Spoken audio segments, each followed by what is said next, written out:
Good evening, and thank you for waiting, and thank you for being here tonight. We are very excited to show a little bit of what we've been doing here as an elementary. I am Bailey Wright, our elementary principal, and with me I've got Genevieve Monty, she's our instructional coach, Kara Paulson, kindergarten teacher, and Kristen Sanborn, a 4th grade teacher. So thank you to them for being here as well. Tonight we're going to be talking about why we care so deeply about all means all and every single learner in our elementary. And we are striving so hard to meet the needs of every single one of them, and we're going to show you a little bit about that process and how we do that. So our goals for this evening are, first, we're going to just walk you through a little bit of what that process looks like for us. We're going to provide some updates in reading, math, and behavior, and then we'll finish by showing some next steps of what we're looking to do in the future.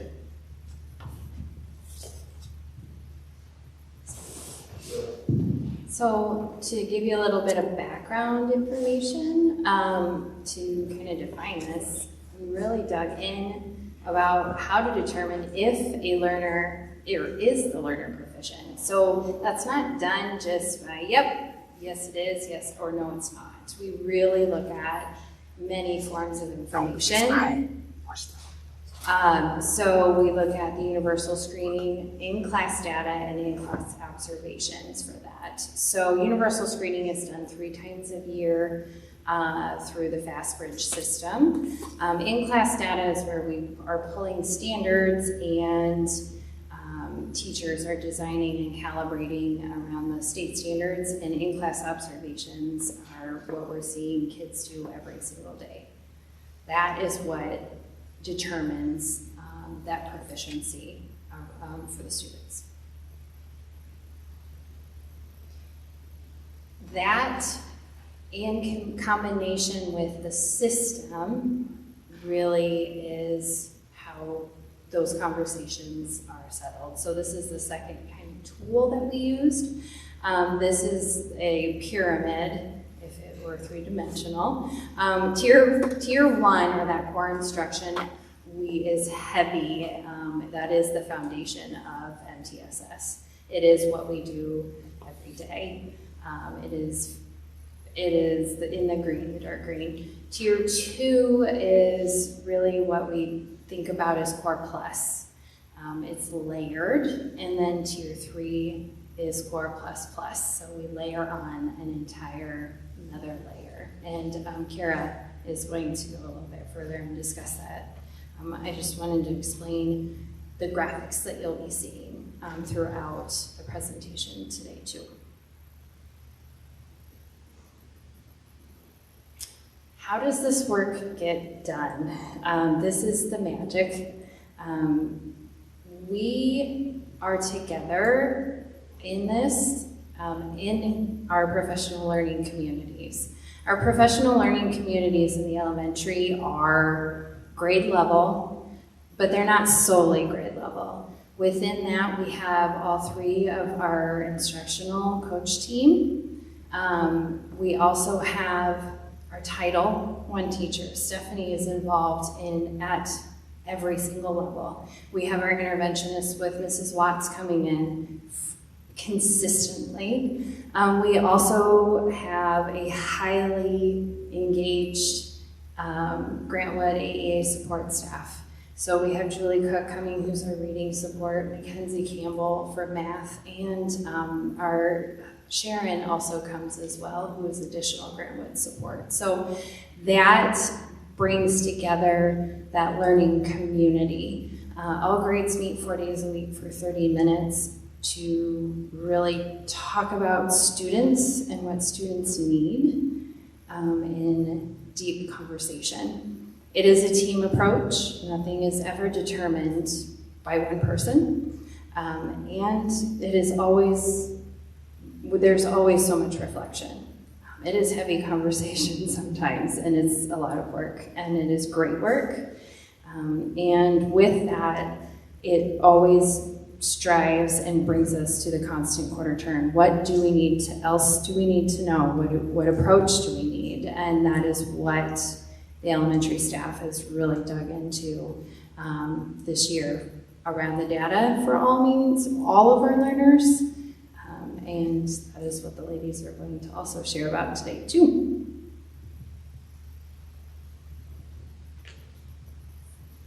So even in our best taught lesson with the most engagement and the most excitement, we know it's not going to hit every learner the first time. So what we're really striving for is that every time we're hitting at least 80%. That tells us that what we're doing is working, and then we're going to look at that 20% that didn't quite get it yet and really intervene on those second two tiers and make sure that they also get their needs met. Maybe it's just another hit of that, maybe it's teaching it a little bit different approach, maybe it's some extra time with that teacher at a different time so they can really focus in on what they missed. So as a system, we're looking at how are we doing, and then that tells us if we need to change something at that tier level, what everyone gets. And this is what we've got so far in literacy. So I will say that we started a new curriculum this year. Our board did give us quite the investment in our students with the MyView curriculum. And typically when you see a new curriculum, you see a little dip right after you get one. It's just a lot for the new teacher to take on. It's a lot of learning and it's a change for students. So it's very typical to see a quick little dip in your data. We actually had the opposite. We started in the fall, we had 61% of our learners proficient, and by winter we had 65. So instead of that dip, we saw an increase. That's still not the number we want. We have a lot of room to grow, but we are excited that we're going in the right direction. Those fast numbers that you're seeing there at the top are going off of fluency, so that's just how quickly students read in a minute, which also tells us how well they're able to decode words and read at the basic level. And then the ISAS we see down below, that's with our 3rd through 5th graders. We just got that data back, and that measures more of the comprehension and their understanding what they read. So a little bit higher in that, but again, we still want to see at least 80% in both of those numbers. So we know exactly where we're needing to pick up our pace and what we're going to dive into for our next steps. Kara Paulson's now going to talk a little bit more about what the day in and day out looks like with literacy.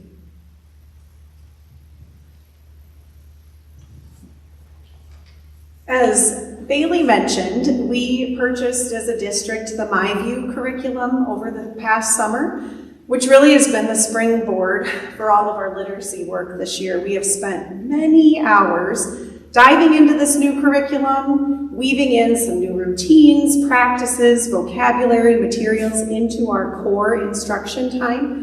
And as a board, we greatly appreciate your involvement in and supporting of purchasing this new curriculum for us.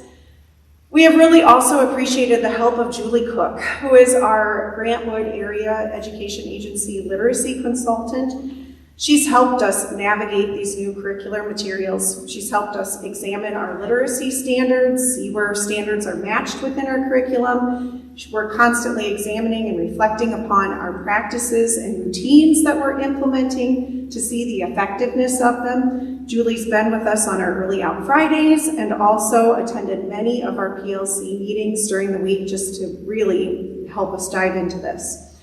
When I say that we use our new materials for core instruction, as Genevieve mentioned, that was the green part of our pyramid. That's the instruction that every child in our classroom receives.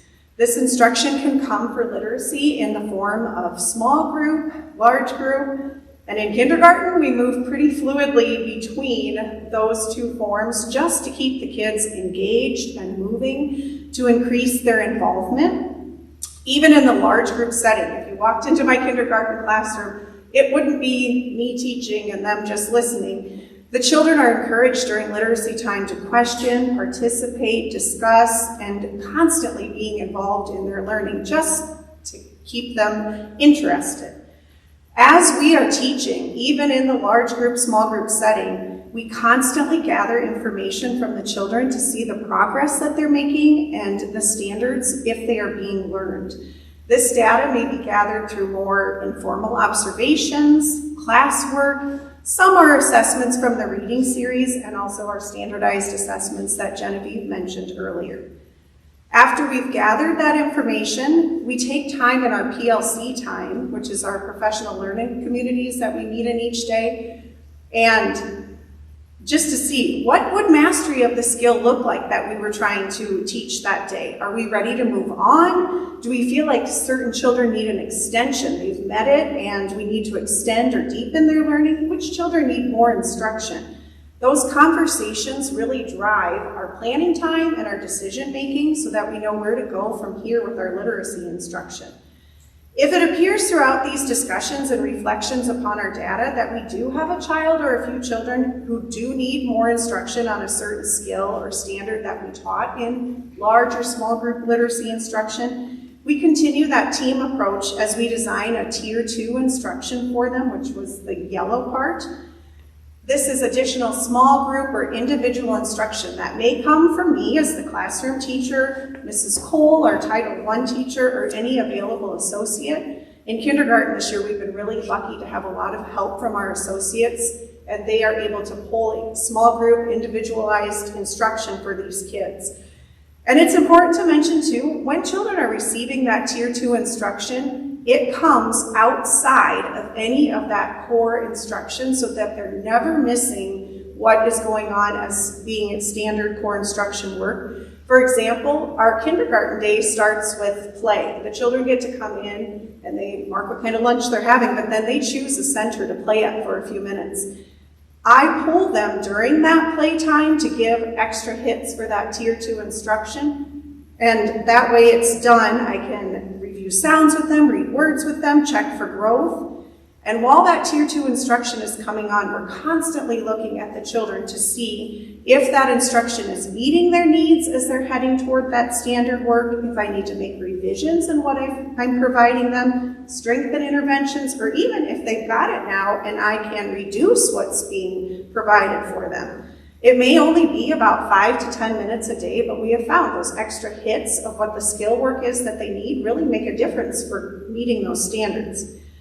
If it seems like those Tier 2 instruction times is not helping or providing all the needs that the children have to understand a skill or concept completely, we may intensify again to move them into what is called that Tier 3 or that very top tier. It may come from our interventionist, Mrs. Watts, or another adult available within our system.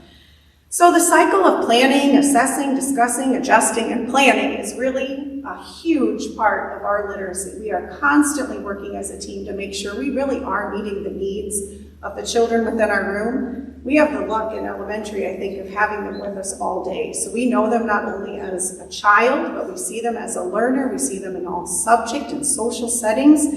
And the team approach between our Title I teacher, interventionist Grant Wood, our coaches, and grade level partners really is what's helping to make our success for all our learners.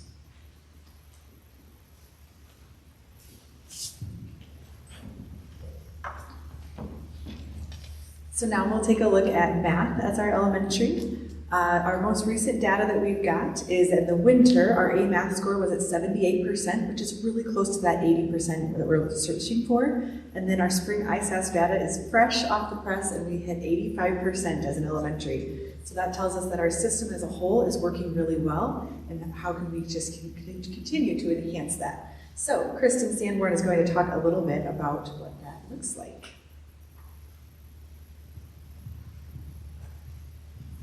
Hi, so our current math curriculum is Go Math, but in the next year or so we are going to be looking to switching up to a new math curriculum. Many of us in the elementary school this year have co-teachers. I do myself. This is my second year teaching with a co-teacher, and I have really enjoyed being able to have another person in my classroom to work with and collaborate with. This year we introduced a new technique and approach to teaching called Building Thinking Classrooms. We started implementing it at the beginning of the year and continue to learn about it in our Early Out Fridays and other PDs to learn this new style of teaching. And with this, we've been fortunate enough to have some amazing training and assistance from our math consultant at Grant Wood. She's come several times to observe and offer assistance. I know she came to my room and spent the whole class observing, and then she stayed afterward to debrief, and it was phenomenal. And many other teachers she's done the exact same thing for. We've been working with her on a book study over Building Thinking Classrooms by Peter Liljedahl. Since the beginning of the book study, many other teachers have started to implement this approach to teaching in their classrooms. So what Building Thinking Classrooms is, it's an educational approach that aims to help students cultivate critical thinking, problem-solving skills, and also promotes active engagement from all students. So it's moving beyond the more traditional approach where students are sitting at a desk and you're standing up and teaching them. It's all students are working together on a skill that's kind of promoting that struggle and conversation. So they are hopefully more willing to struggle through problems and continue to work at them until they've gotten it. Personally, in my classroom, I've seen a lot of confidence grown, a lot of more conversation has been happening over math, which is really exciting to see. With this building thinking classrooms approach, they are put into random groups. So every day they draw a random card and they're put into a random group, and then they are working at vertical boards. We provide them with thinking tasks and they work as a team to solve the problems. So in this process, they each have a role within their group. One of them is a listener only, and then the other ones are talkers, and so they really have to practice those listening skills as well. When they are up at their whiteboards, it is a lot easier for us to see everyone's work around the room. So in a traditional setting, when they're at their desks, you have kids who sit in the back, you may not see what they're doing on top of their desks. Maybe they're in their desks, maybe they're a little bit more distracted. So them being at boards allows us to see everything that they're working on. One, and two, it allows them to be more active at their boards and into what they're doing. There is a quote in the book that we've been talking about a lot at school, and it says, the goal of building thinking classrooms is to not find engaging tasks for students to think about. The goal of thinking classrooms is to build engaged students who are willing to think about any task. I personally have just loved the flexibility and creativity that building thinking classrooms has done in my classroom. My kids are always so excited when the days that we get to go up to boards and have that approach at learning. And additionally, having the opportunity to have a co-teacher has been phenomenal. The flexibility and creativity and collaboration that we've been able to do together has just been so exciting, and I'm excited for all of us to be able to have that opportunity and continue to learn with building thinking classrooms.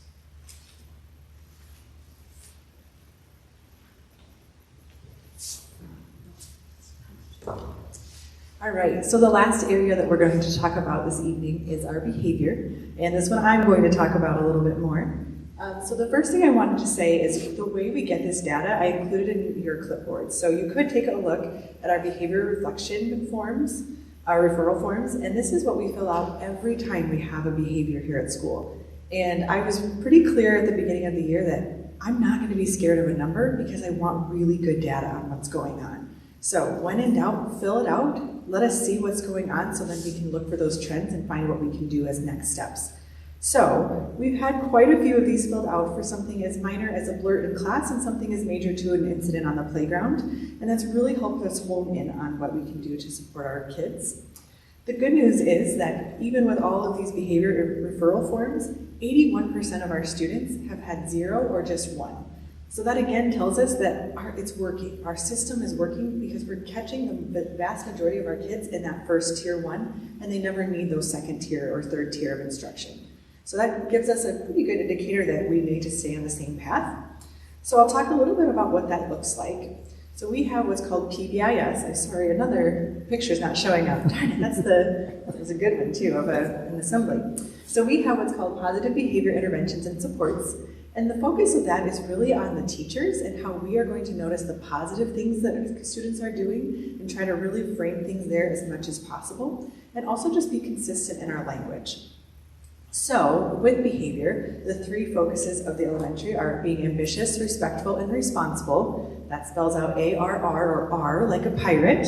And we have gone through the work of making sure we have what does it look like to be ambitious, respectful, and responsible in every part of our building. So if you take a walk through our hallways, you'll see a poster of what it looks like to be ARR in the hallway, in the bathroom, in the lunchroom, in the classroom, at recess. We try to really make that crystal clear for students, and then we're consistent in our language too when we talk about it. Another piece of our tier 1 is that we give out tickets. Again, that's a teacher motivator to just make sure we're finding those positive things. I see Mrs. Paulson do that consistently with the kindergarten level. If I watched one day, we were walking past back from specials and the student kept touching the drinking fountain on the way by, and then the next student would touch the drinking fountain. And she said, I love how that student walked by with their hands at their sides and they were ready to go back to class. And every student in that line immediately put their hands at their side and was willing to walk by and once did it get touched again. So that little positive frame can just change the behavior for everyone instead of having to get after those students that were making that bad choice at that time. So when we find those positives and we hand out those tickets, kids can cash those in for different things in the classroom. It might be, lunch with the teacher or special seating or using pen for a day, which are just motivators for the kids. And then we also set goals as an elementary. And that's when we have those assemblies to talk about our next big goal of how many tickets we want to earn and what we're going to do with them. So currently, our kids are working so hard to earn 6,000 tickets, and we're hoping in May, and late May, to get to do a color run, which is going to be funded by our PTO to celebrate the awesome behaviors that we've had here at the elementary level.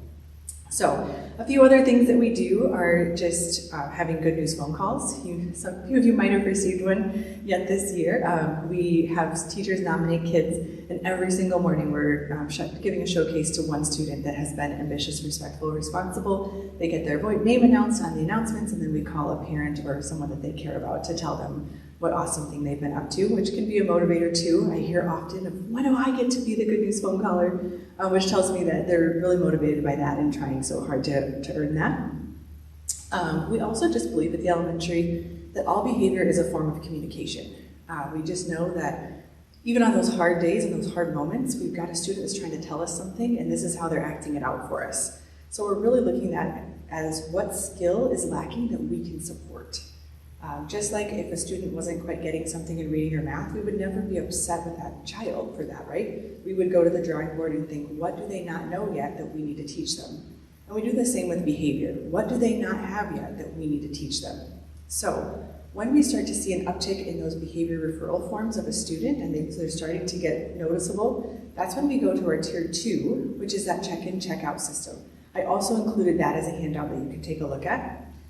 When a student gets put on a tier 2 check-in, check-out system, they get assigned a teacher and they check in with that person to start the day. With that person, they make a goal, they get really excited, that adult pumps them up to have a great day. Then they also check in at the end of the day to show how they did, reflect on if their goal was met or not, and what they're going to do tomorrow to make that another successful day. Again, the check-in, check-out system is built on that ambitious, respectful, responsible, so the language remains the same. We've had really good luck with this, and a lot of our students that have a higher uptick in those behavior referral forms, once they get put on check-in, check-out, we see those decrease dramatically and sometimes just not have any more at all. If that does not happen, we've tried the tier 1, they get everything that everyone else does with the tickets. We tried check-in, check-out, and we're still not there. We're looking at we also have SAGE groups, which are with our counselor, and those are social and academic intervention groups, where we look at the skill that student is missing based on all of our data. For example, is it always happening at recess? Is it a certain time of the day? What can we find out about this student to make a good decision? And so then our counselor pulls those kids to do a small group of instruction to help boost that lacking skill. For example, right now she's got some first graders working on impulsivity, and we're hoping to see that as an effective strategy. And we're also checking our data, watching our check-in, check-outs to see if that's working and if we see that decrease. So we're always using data to make our decisions, so then we check our own bias at the door, and we're not afraid that we're feeling the wrong thing. We can see it with the numbers. So with that,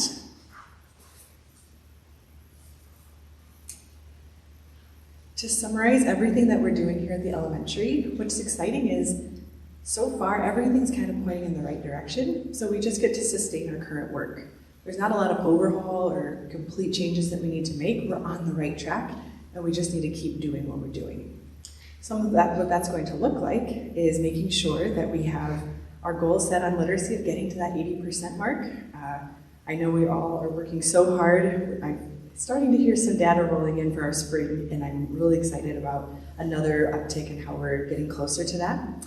I also am excited to see more teachers using building thinking classrooms, and just what a model that is for building problem solvers and critical thinkers for the long term, right? We want students to be able to really think through a problem, and that's what is really getting at with that building thinking classrooms in addition to the math work.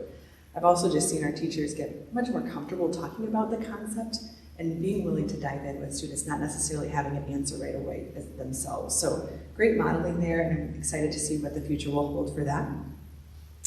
In terms of our behavior, I'm excited to continue with our check-in, check-out system. It's actually our first year of doing that, but we've had really good success, so I'm excited to see what a second year will do for us, and just getting more comfortable with that and knowing when to put students on that. We're also building our library of stage group interventions and how we're going to support learners that have differing needs. So with everything we've talked about tonight, I'm just such a believer in people over programs, and we have the right programs and we have the right people, and now it's just building up those people and supporting them and making sure that they have what they need and are equipped to do great things. And the number one resource we have is each other, and we're using each other very well right now with our PLC process, and I'm excited to see that continue. So in everything we'll do, we'll just keep collaboration at the forefront. All right. What questions do you have?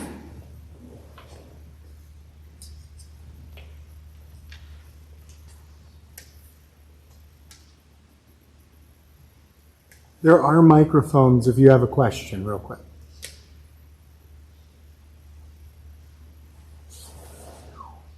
You guys are just that good.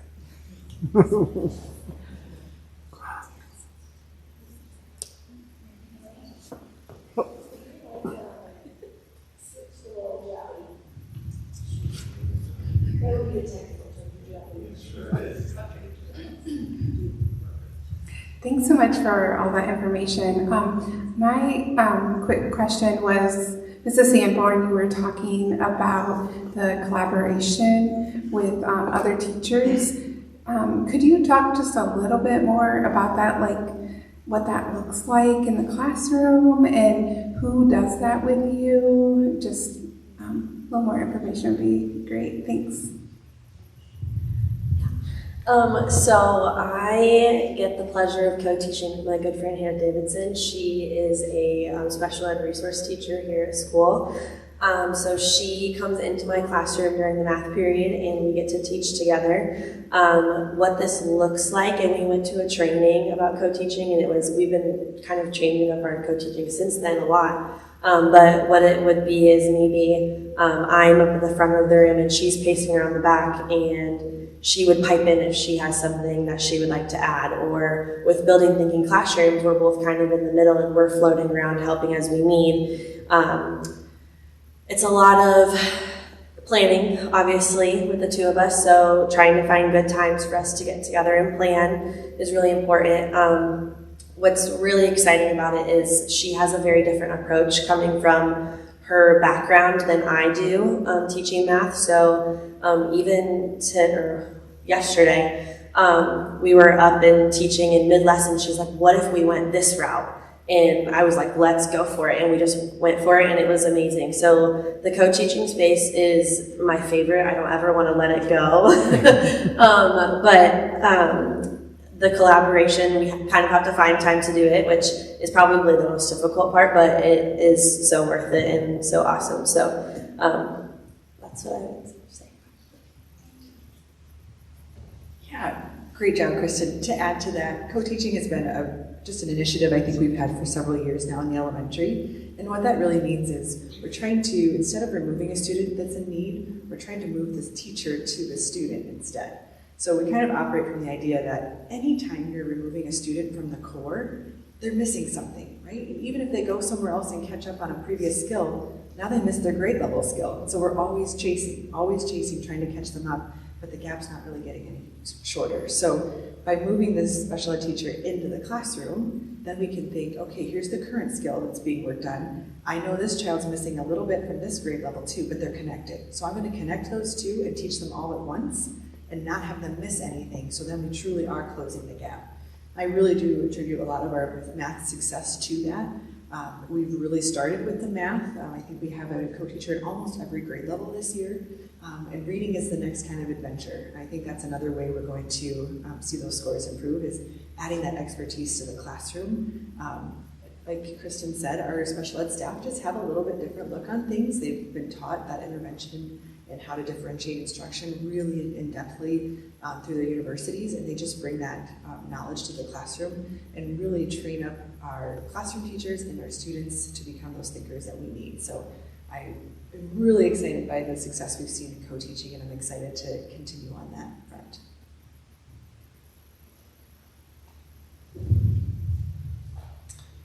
Yes, I had a question on the, I think you called it the SAIG groups, the acronym SAIG. If it was mentioned before I got in here, I apologize, or if I missed it, but just a little more explanation on that. Yeah, I had to learn this the hard way. It's a SAGE group, but it's not spelled S-A-G-E. It's a social academic intervention group, and that's when we were really looking for that top tier of students that are struggling behaviorally. So once we've seen, they get the tier 1 that everybody else gets and it's not working, we try to check in, check out, and we're still not seeing enough success, then we start that SAGE group with our counselor, and we're really looking at the skill that's lacking. We have emotional regulation, we have socialization with friends or peers, we have motivation, executive functioning, impulsivity, skills like that, and then she has specific lessons that she works on with those students that we also then look, is that helping, and are we seeing a change in their behavior referrals based on what they're doing? So that's kind of what the SAGE groups are. They're usually 5, 10, 15 minutes tops, a lot of times over the lunch hour, so they're not missing anything again. We also bring in model peers, so they're getting that instruction with a peer that does a really great job at that skill. So then when they're doing some role playing, they can see it demonstrated very well. And it also builds up some friendships that students often need when they struggle behaviorally as well.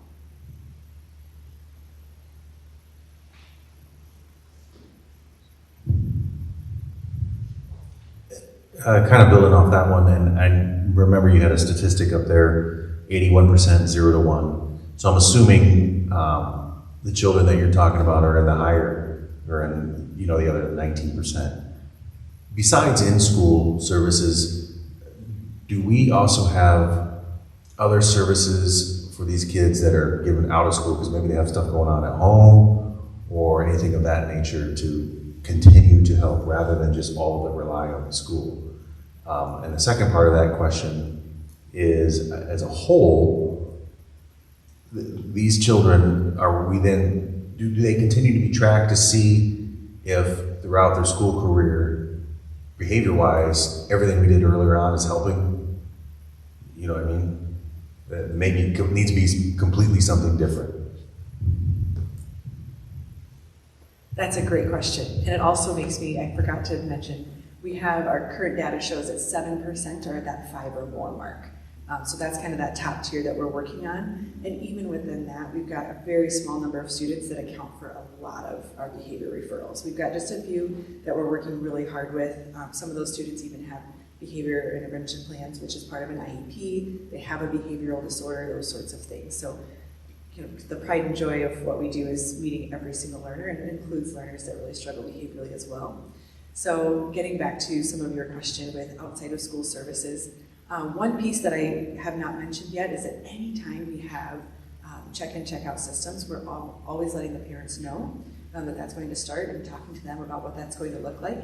And then they also get the data. So every week or even every day, if that's what the family chooses, we're sending home those sheets so they see it as well. We always encourage the parents to also reflect with the kids on how things are going.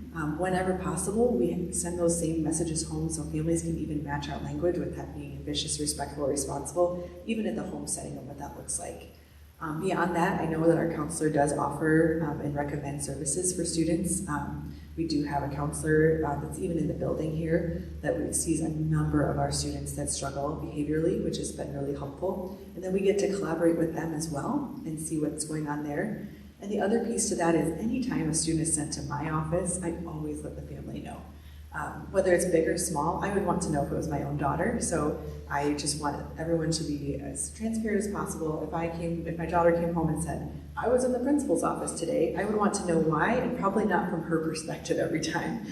So I always just like to clear the air. Here's what was in, here's what we talked about, here are our next steps. And it would be really helpful if you could follow up with that as home, because we know it takes a village, and the family is a huge part of that village. So we want to include them on the process and where we're going.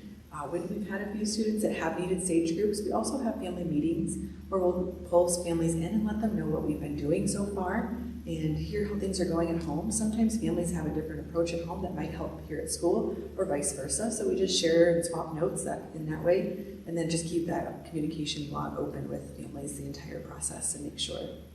Over time, we kind of have those high flyers. Another piece I haven't mentioned is that we just call them our champions. At the start of this school year, we took a list of our students that we know struggle. We know from previous data that they're some of our highest flying kids, and often those kids just need a really good connection here at school. So every teacher drew a name of a student at the beginning of the year and with their face on it, and that's their champion of the year. And so our goal is to visit your champion at least 3 times a week and just pump them up every time. The champion's never there to do any discipline or get after them at anything. They're only trying to fill that bucket and make those students feel really important and cheer them on when they need it the most. So we do keep track of those kids from year to year as well, just so we can see. We've had a lot of success with our current champions. Most of them have stayed off the radar, and I really think that is because they have a strong school connection and they know they're cared about.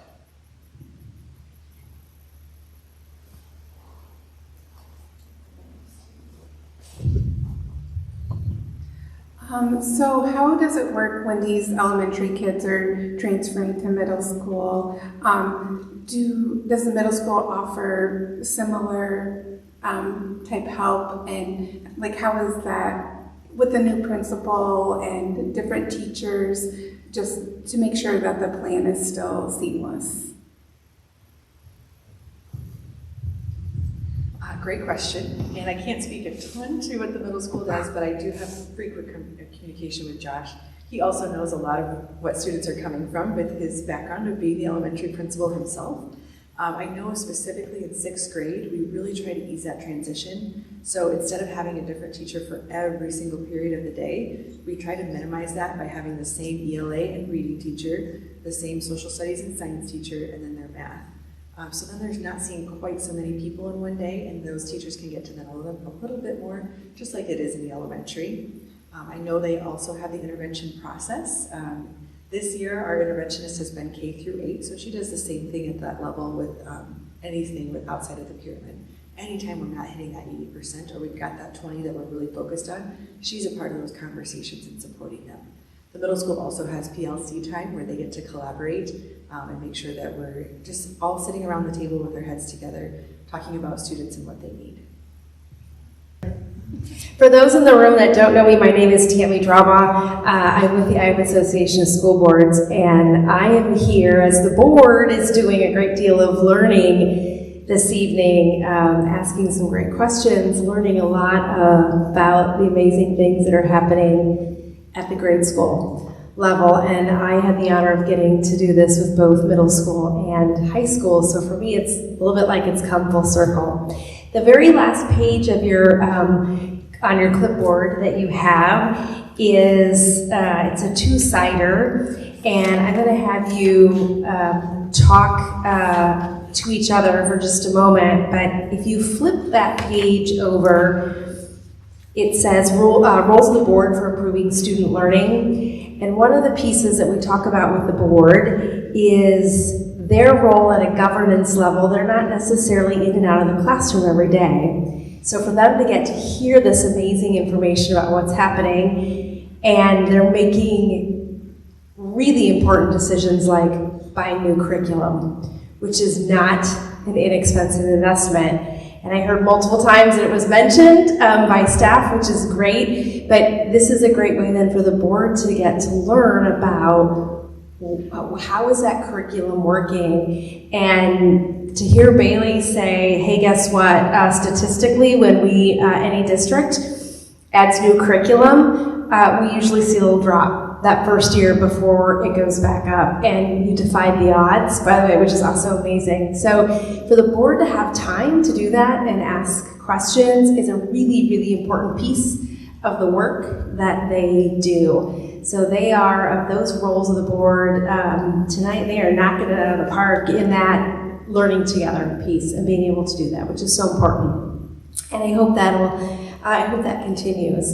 So if you flip that page over, Here's the really fun part, and that is you had some great questions that you asked. So that key insights, that question number 1 was if there's any thinking about anything that you heard that was really impactful that you want to remember, and I'm going to give you just a few minutes. I'm going to practice my teacher wait time. You can all see how well I do. But I want you just to reflect on what you heard. Was there anything that you were just like, wow, I'm completely surprised by. That was really impressive. I don't want to forget. There are no wrong answers, by the way. So those of you that are sitting by someone, at least right in this area, I think y'all know each other, so you can lean in and share thoughts. I was appreciative of that after you guys have analyzed a lot of your data that nothing really had to be grossly overhauled. You know, there's nothing that you guys are already doing that is so terrible that you know they can't just take a little tweak to make it better. And so that to me is impressive.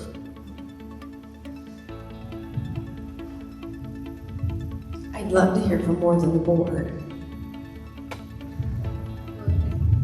These are my coworkers. I'm actually the elementary counselor, so I'm a little biased already, but they knocked it out of the park, as always. I put down, for answering number 1 and number 2, I put the same thing. What I already know from these friends are these teachers love Albernet kids like their own. They work hard and do what's best for kids. They shed tears, sometimes weekly, because they want these students to be so successful, whether that means feeling happy or whether that means making growth in math and reading, in all aspects of life. Our teachers love watching our students grow up. Being a small school, we have the opportunity to get to know the students and their families and see them in a K-12 building as they're growing older. And our teachers cry when students leave elementary and they cry on the last day of school. We just love Albernet kids, and I think tonight's presentation shows their efforts and how hard they work. That is a beautiful compliment. They love their students like their own. That makes me want to cry. A couple of things that I heard that I would like to share, and I wrote notes in multiple places, so let's see if I can get them all right. Bailey, you said, I'm not going to be scared of data. That's impressive. And because I also listened to you say, yeah, there's some data that it's not quite where we want to be, but by golly, we're going to reach to that next step to go get to be where we want to be. So I love that. I'm not going to be afraid of data. That was a great statement. Kristen, I didn't catch the full quote from the book, but to build engaged students who will think about anything. That was the last half. And if you said nothing else about your students than that, how incredible would that be? That still pushes that curiosity of what's happening. That was one that struck me. So here's what I'd like you to do. Talk with your partner again, and I want you to tackle question number 2. In the front row, y'all might have to come up with another one since you were already overachievers and answer that question. There you go. But what do you wish every person in Albernet knew about what you heard tonight? And I'm going to take that one step further, and I'm going to say, in the next month, y'all have 27 days of school left? Yes? End of the month? I just got a confirmation in the front row, yes, it's 20. Who are you going to see in those next 20 days? We'll even count the weekends, all right? Between now and the end of May, who are you going to see, and what are you going to tell them about what you heard tonight? So what's the thing? What do you wish everybody in Albernet knew? And by the way, whatever that answer is you are committing to, you're going to tell somebody that. A friend you see in the grocery store, if you're at a Rotary Club, if you're at a PTO meeting, if you're at a Boy Scout, Girl Scout meeting, or say, oh my gosh, you missed the best hour of your life on May 1st, and let me tell you.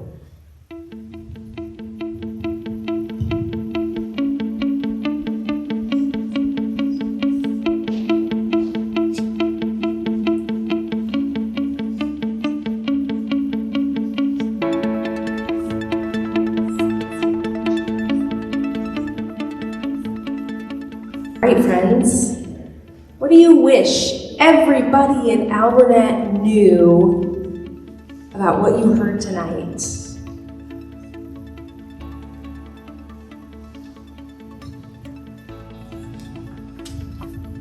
That Will is buying all of them lunch.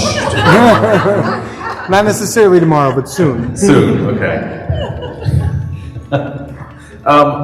No, I think you ladies kind of quickly glossed over it. It's the best term I can come up with, but it's a term of the story of the numbers that you have. So how we started out with both reading and math, a lower number, but by the most recent numbers, hot off the presses, I mean, those are really, really good. The math is at 85%, and what was the reading? 74. I mean, so just kind of, yeah, this is, I mean, you highlighted it and said hot off the press is great, but that is really great. And part of it, I think, is because, you know, we're a small little school, but those two numbers right there in comparison to some of our surrounding schools is like, we're on neck and neck with them. And it just goes to show that you don't have to be some ginormous school with tens of millions of dollars of a budget.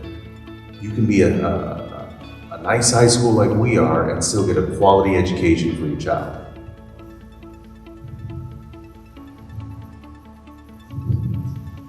Beautifully stated. I just wanted to share that I really loved how you guys said behavior is a form of communication. It is our human nature when our own kids like do something that we don't want them to do, like stop it, knock it off, why did you do that? Like that is just how I think we naturally respond to things, but to hear over and over again that you are responding in the way that a child needs. Because that negative response, like stop it, what does that do? They are trying to somehow communicate like they have a need that hasn't been met. And so I just love your response, and it's consistent. And I hear it at home too. Like this isn't just, you know, for all of us. This is what you guys do every day, day in and day out. And it makes such a difference to see what they're really trying. I mean, just like with toddlers, they'll, you know, they act out because they need a nap, or they're tired, or they're hungry. They just don't have the words to communicate it. And our students are no different. And so I think as a parent, I can take some advice from you guys that, like, just trying to teach parents this too, that that this is really working, and I really appreciate that you guys are doing that and all the effort that you've put into it. So thank you. I'm wondering if that works with adults. Not that I was specifically thinking about my husband when I heard that quote, but that one resonated with me too. What else?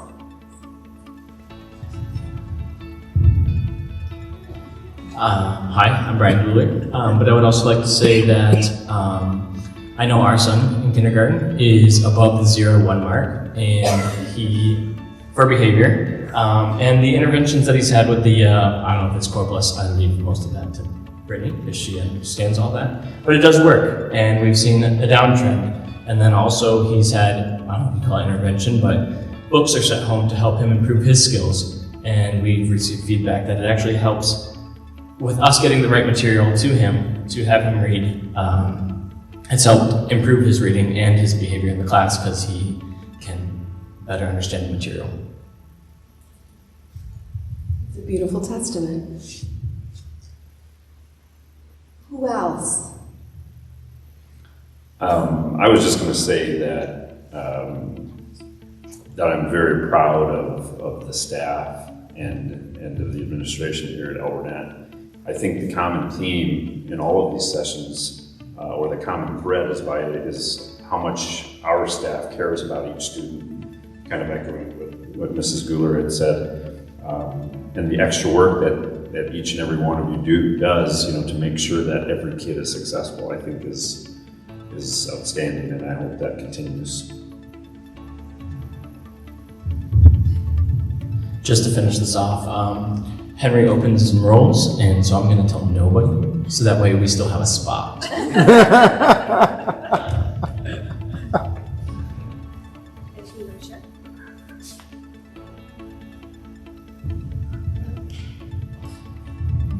All right, anybody else in the back?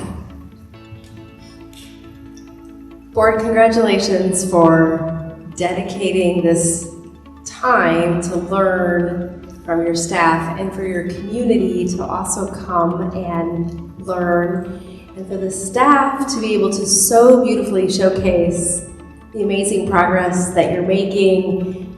If you do not feel good about all the things that you heard tonight, your audience was definitely listening and picked up on, I think, some absolutely beautiful nuggets. And as someone who is not from the community, I will say, clearly all of your students are lucky because you are doing amazing things here, and it is just an honor to get to watch you grow in that journey. And I already said to Will, I hope you're going to do this again next year, and I hope I get invited back because I want to be along for the ride. This work, carving out an hour for each of your buildings from my peers, is you are being watched across the state.